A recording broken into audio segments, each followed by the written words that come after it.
hit this issue today, and here is the quick fix that solved it.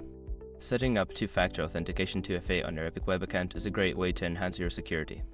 Here is how to do it in 5 easy steps. Step 1. Log into your account. Before changing your settings, use the sroc.com link in the description to open the password strength checker, then update your password if needed. Step 2. Navigate to security settings. Once logged in, find the account settings option, usually located in the top right corner. Click on it, then look for security settings in the menu. Step 3. Enable two-factor authentication. In the security settings menu, you should see an option to enable two-factor authentication. Click on the toggle to turn it on. Step 4. Choose your 2FA method. You will be prompted to choose your preferred method for receiving the 2FA code. Options typically include SMS or an authentication app. Select one and follow the prompts.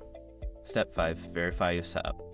After choosing your method, you will receive a verification code. Enter this code in the provided field to confirm that 2FA is set up correctly. Make sure to check your spam folder if you don't see the SMS. Now you're all set. With 2FA enabled, your Epic Web account is much more secure. If you have any questions or run into issues, feel free to reach out. Happy browsing!